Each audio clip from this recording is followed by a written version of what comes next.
welcome in actress, author, fashion designer, and baseball fan Alyssa Milano. She'll be making an appearance at the Touch Boutique tomorrow at Citi Field at 5:45. Alyssa, thanks for being here. Thank you for having me. Of course. Now tell us a little bit about your line and what you'll be doing at Citi Field tomorrow. It's called Touch, and it's been in the market about 5 years now. I originally pitched the idea to Major League Baseball, and I think what they responded to was the fact that I'm such a huge baseball fan, because it was, they were lovely guys, but they were guys, and I was talking to them about doing a fashion line with sports logos, so I'm not quite sure they completely grasped that. But I think that they thought that, I did have passion for the game and would give female fans sort of a, a passionate voice in the sport. So they had the exclusive for a year, and then we took it out to all the leagues in the second year. So we're licensed for all the leagues now, and I have this boutique at Citi Field, and it's our first standalone boutique, and we opened it last year, and I cried. That's how excited I was about it. Actually, my whole family cried, which was quite a vision, just all these New York Italian people crying in the field. Yes, tomorrow I have an appearance from 5:45 to 6:45, and it's a gift with a purchase, with a Touch purchase. How have you found the people coming into your shop at Citi Field?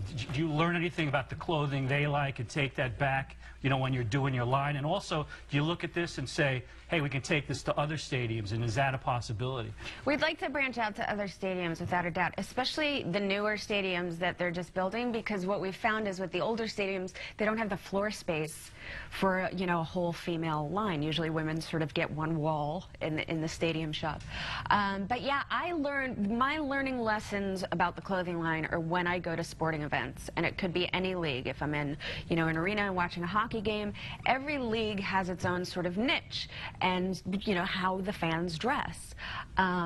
So it is different for each league, and I am very involved in the design process, because I feel like a designer that sits in an office can't really design specifically for women that are going to sit in a stadium, and watch a sporting event. I think there's very specific needs for that. Would you just get an idea when you go to a game and see something and write it down, or how does that work? Yeah, I mean, it's a lot of things.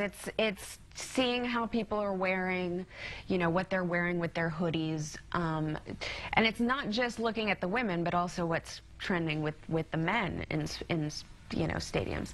But also I get a lot of inspiration from fashion and what's out right now, because a big part of the line is staying consistent with trend, because that's what's important, I think, as far as what women would wear outside of the stadium. You'd always see guys walking down the street in a Yankees t-shirt or a Mets t-shirt and think, that guy doesn't have to be going to a baseball game, but he's still flying the colors. But you'd never see a chick walking down the street in a jersey. And I think that's because what was available for female fans wasn't fashion forward, A, and two, it doesn't feel good on.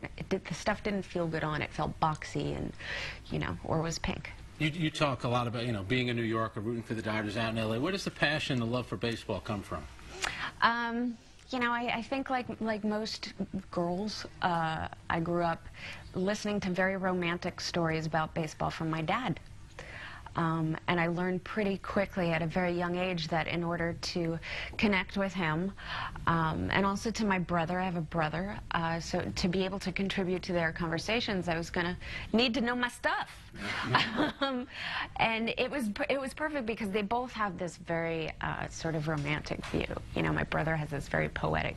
The thing that my brother said to me that made me love baseball, and he was very young, but he said to me, it's not what happens while the ball's in play, but what happens in between that gives baseball its magic.